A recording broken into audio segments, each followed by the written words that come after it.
Bueno, vamos ahora a abordar una conversación en la cual realmente estoy convencido nos va a dar mucha ilustración al respecto. Está en línea Joan Ramón Villaví, doctor en medicina, maestro en salud pública, desde Barcelona, España. Joan, buen día, ¿cómo le va? Hola, buenos días. Bueno, cuéntenos un poquito, el mundo está mirando y tratando de entender las diferencias y asimetrías que se están dando entre las distintas naciones. España hoy de algún modo es el centro de la atención, por lo menos para países como el nuestro. Y la pregunta es, ¿qué se puede aprender de una situación que se ha disparado? Quiero contarle que en el día de ayer aquí en nuestra ciudad de Mar del Plata hubo un vecino marplatense que había estado en España y contrajo el coronavirus allí, una persona de 71 años. Bueno, en definitiva, después de más de 2 semanas en internación asistida, ha fallecido. Con lo cual la cifra de víctimas, que es muy baja todavía en Argentina, comienza de algún modo a tener esa suma negativa que tanto impacta en el ánimo de las distintas sociedades, ¿no? Bueno, es que estamos ante un virus nuevo. En realidad es un virus que ha mutado, como hacen algunos virus periódicamente, y que, aunque no es extremadamente letal, sí es fácilmente contagioso. Y es un virus que es un coronavirus, una familia de virus del que tenemos unas cuantas variedades que nos acompañan desde hace muchos años, que son los que causan los resfriados en invierno. Y también algunas variedades que han salido en los últimos durante este siglo XXI, como el SARS hace unos años y el MERS hace unos años, que han sido mucho más letales y mucho menos transmisibles y que han iniciado pandemias. El SARS tuvo un impacto importante en Asia, por lo cual algunas sociedades allí se prepararon para situaciones de este tipo y por eso quizás han podido responder antes a esta nueva situación. Pero precisamente su alta letalidad pues hizo mucho menos probable su transmisión. Al final, un virus que mata a los que lo llevan es más fácil que no se propague tanto. Ujú. Y lo que tenemos ahora pues ha sido que esto que arrancó en China, uh, que tardamos un poquito, bueno, los chinos tardaron un poquito en enterarse, además como oía que explicaba alguien antes, pues efectivamente la realidad política de China hace que inicialmente seguramente se intentó ocultar y ignorar el problema, por tanto arrancaron un poquito tarde, pero bueno, luego adoptaron medidas muy extremas de confinamiento en la ciudad más afectada y la provincia más afectada, y al cabo de unos meses han sido capaces de contenerlo muy efectivamente. Tienen apenas casos ahora. Pero claro, esto es muy transmisible, vivimos en una sociedad muy globalizada, en un mundo muy globalizado, donde hay mucho flujo Ujú. de personas, de productos. Y de China, pues esto salió hacia afuera y algunas partes del mundo que están más conectadas pues han tenido más impacto. De China pues se transmitió a los países más cercanos y también a los países con los que China tiene más intercambios humanos y comerciales. Entonces Italia tiene vuelos directos con China, Lombardía, Milán, tiene vuelos directos con China, empezó a tener casos, del norte de Italia se propagó al conjunto de Italia.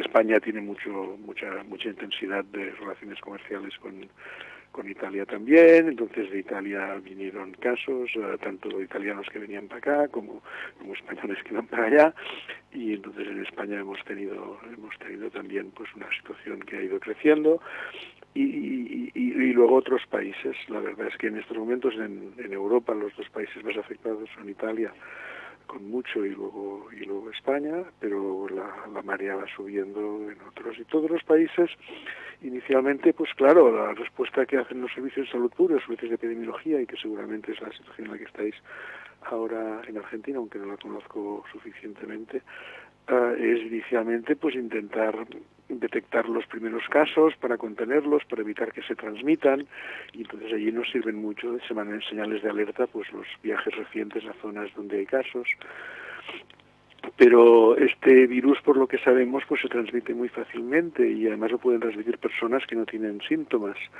Los síntomas más frecuentes son la tos seca y la fiebre, pero antes de tener tos seca y fiebre las personas infectadas ya transmiten, y luego hay personas que están infectadas y no lo saben, que pasan la infección sin apenas dar señales de alerta. Entonces, por tanto, la transmisión local empieza y crece muy deprisa, y entonces pues es cuando se han tenido que plantear en diferentes países pues medidas más dirigidas no solo a atender a los enfermos y a velar porque los enfermos no transmitan la infección, sino a disminuir en general el contacto físico de unas personas con otras para disminuir la probabilidad de que recibamos o transmitamos el virus sin ser conscientes de ello.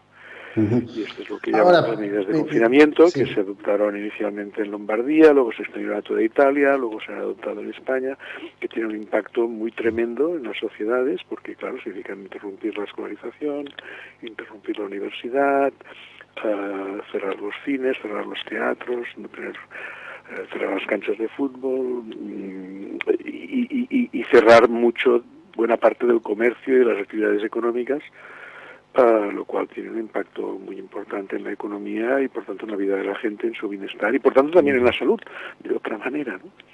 Claro.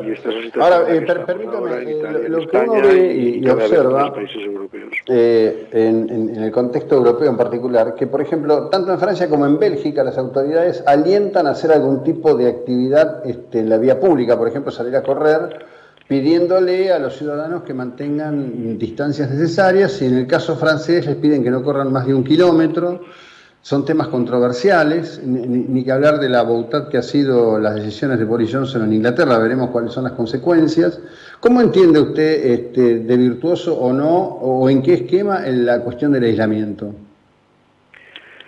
Bueno, la verdad es que la medicina, igual que la política sobre todo, no son ciencias exactas, están sometidas a mucha incertidumbre y los responsables intentan tomar las mejores decisiones posibles con información parcial y sufriendo, pensando en los efectos secundarios negativos que cualquier decisión va a tener y que ninguna es perfecta, y entonces pues esto explica las vacilaciones y lo que se tarda en tomar determinadas decisiones y la variación en estas decisiones, ¿no? Fíjese usted que por ejemplo, pues Italia decretó el confinamiento el 9 de marzo, cuando iban por 9.200 casos en el país, ¿no? Francia lo hizo el 17 de marzo y luego lo reforzó hace 4 días. El 17 de marzo ellos iban por unos 8.000 casos, ¿no?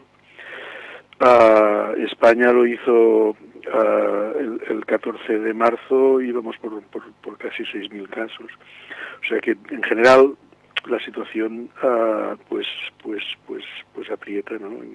En Gran Bretaña, en Holanda, en Bélgica, pues han adoptado el confinamiento relativamente tarde y más parcial, digamos, menos severo que en España o Italia, ¿no? En estos momentos. Bueno, pues cada uno decide en función de lo que cree, de la sociedad, que no siempre es igual. Hay sociedades que son menos dadas al contacto estrecho que otras. Hay sociedades donde las recomendaciones se siguen mucho sin tener que convertirse en normas obligatorias. Uh-huh. Yo creo que hay que ser consciente de esta variedad. Ahora estamos esperanzados porque en Italia llevan 3 días que los casos empiezan a bajar. Sigue habiendo casos nuevos, pero son menos que el día anterior y que el día anterior, lo cual es esperanzador. Y se parece un poco a lo que pasó en China, ¿eh? Unos 15 días después del confinamiento empezaron a bajar los casos. Claro, lo básico entonces, digamos, lo que realmente funciona es la cuestión del aislamiento y el mundo literalmente está entrando en cuarentena. Por más que haya resistencia de algunos dirigentes políticos, hoy India puso a su población de 1.300 millones de habitantes en cuarentena. Bueno, a ver, todo esto es, como decía, En estos momentos, por ejemplo, aquí en España estamos muy preocupados porque muchos casos son de transmisión en los centros sanitarios y en los centros de personas mayores. Son sitios donde los trabajadores tienen que estar bien protegidos para no contagiarse y para no contagiar ellos a nadie más. Y para que los pacientes sospechosos tienen que estar protegidos o separados para que no contagien a más gente. Tenemos en España sobre un 12% de los casos son profesionales sanitarios. También pasó esto en China, y esto es una de las recomendaciones más fuertes que tenemos que hacer, que todas las autoridades sanitarias velen por disponer de equipos protectores, mascarillas, guantes, batas protectoras, para evitar que esto pase y que en los centros que atienden a los enfermos haya zonas que permitan una cierta separación de los pacientes que se presentan con tos, con cuadros respiratorios que hacen pensar que tal vez tengan el nuevo coronavirus, ¿no? Lo mismo en las residencias de ancianos. Las residencias de ancianos, algunas se han convertido en trampas mortales porque el personal no tenía protecciones y el primer caso ha acabado infectando a varios trabajadores que han acabado infectando a otras personas ingresadas y con muchas dificultades, porque normalmente no son el tipo de instalaciones que vayan muy sobradas de recursos humanos y por tanto en estas zonas hay que trabajar muy intensamente. Claro, aquí se ha hecho un cierto debate profesional y científico entre si extremar sobre todo la acción y buscando el aislamiento de los enfermos y centrándolo mucho en esto, o si actuar buscando el impedir la propagación más casual, menos frecuente, pero que por el volumen de personas implicadas acaba siendo la mayoritaria, que es la transmisión con contactos leves con muchas personas, como hacemos cada día cuando no estamos confinados, ¿no? Y este es el dilema, porque, claro, un confinamiento extremo de toda una población con gran afectación a la actividad económica, ¿y por cuánto tiempo? 2 meses, 4 meses, 6 meses, hasta que tengamos una vacuna que puede tardar 1 año y medio. Esto las sociedades no están preparadas para soportar esto, y esto tiene efectos también devastadores en la salud. En realidad, las víctimas más graves del coronavirus son personas mayores, pero si tenemos una disrupción muy grande de las actividades, lo van a pagar personas de todos los grupos de edad, ¿no? Bueno, son dilemas. Joan, desde ya, muchísimas gracias por el tiempo que nos ha concedido y la ilustración sobre esto que, bueno, nos conmueve absolutamente a todos y nos crea nuevas responsabilidades y nuevos interrogantes a todos. Un buen día allí en Barcelona, muy amable por su tiempo y por la ilustración. Gracias. Gracias. Bueno, Joan Ramón Villaví es doctor en medicina, maestro en salud pública. Estábamos hablando de esto. Ha sido uno de los que ha participado activamente en la toma de decisiones que se dieron en España, que han tenido realmente características controversiales. Bueno,